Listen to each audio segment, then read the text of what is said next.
नमस्कार मित्रांनो, मी राजेंद्र काळे स्वागत करतोय तुमचं आजच्या नवीन व्हिडिओमध्ये। मित्रांनो, आज एक मोठी बातमी राज्य सरकारने दिलेली आहे आणि TDR संदर्भामध्ये आहे। तर TDR नोंदणी बंधनकारक केलेली आहे। सर्व बिल्डर्स असतील, डेव्हलपर्स असतील, त्यांना TDR नोंदणी बंधनकारक केलेली आहे। आता हे बातमी डिटेलमध्ये आपण पाहूया। मित्रांनो, राज्य सरकारच्या नगर विकास विभागाच्या पुढाकाराने आणि मुंबई महानगरपालिकेच्या सहकार्याने TDR हा जो व्यवहार आहे, हस्तांतरणीय विकास हक्क उडते हवाई क्षेत्र, हे पहिल्यांदाच भारतामध्ये पहिलं राज्य असेल आणि पहिली ही घटना आहे की ही एकात्मिक डिजिटल व्यासपीठ म्हणजेच TDR प्रणाली कार्यान्वित आजपासून सुरू केलेली आहे। मित्रांनो, त्यासाठी त्याची वेबसाईट आहे etdr.mcgm.gov.in या संकेतस्थळावर ही प्रणाली उपलब्ध सुरू आहे किंवा उपलब्ध झालेली आहे आजपासून। आणि या प्रणालीमध्ये खरेदीदार आणि विक्रेत्यासाठी नोंदणी अनिवार्य आहे। तर मित्रांनो, आता ही TDR किंवा TDR म्हणजे काय हे बऱ्याच जणांना माहिती नसेल, तर प्रथम आपण TDR म्हणजे काय हे पाहूया।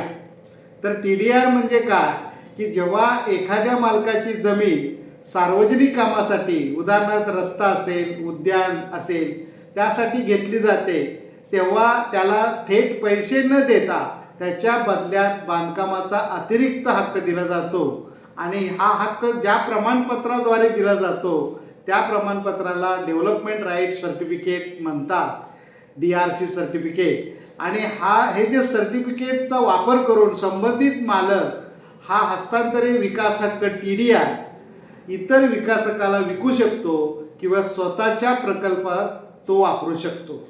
आता ही जी TDR संकल्पना आहे, ही आजपासून सुरू केलेली आहे।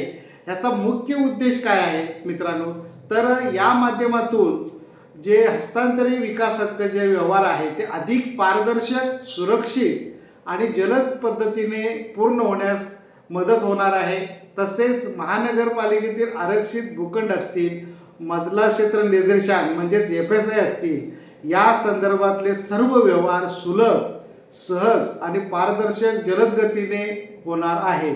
आणि या प्रणालीचे नुकतेच कालच लोकार्पण माननीय मुख्यमंत्री आणि उपमुख्यमंत्री यांच्या हस्ते करण्यात आलेला आहे।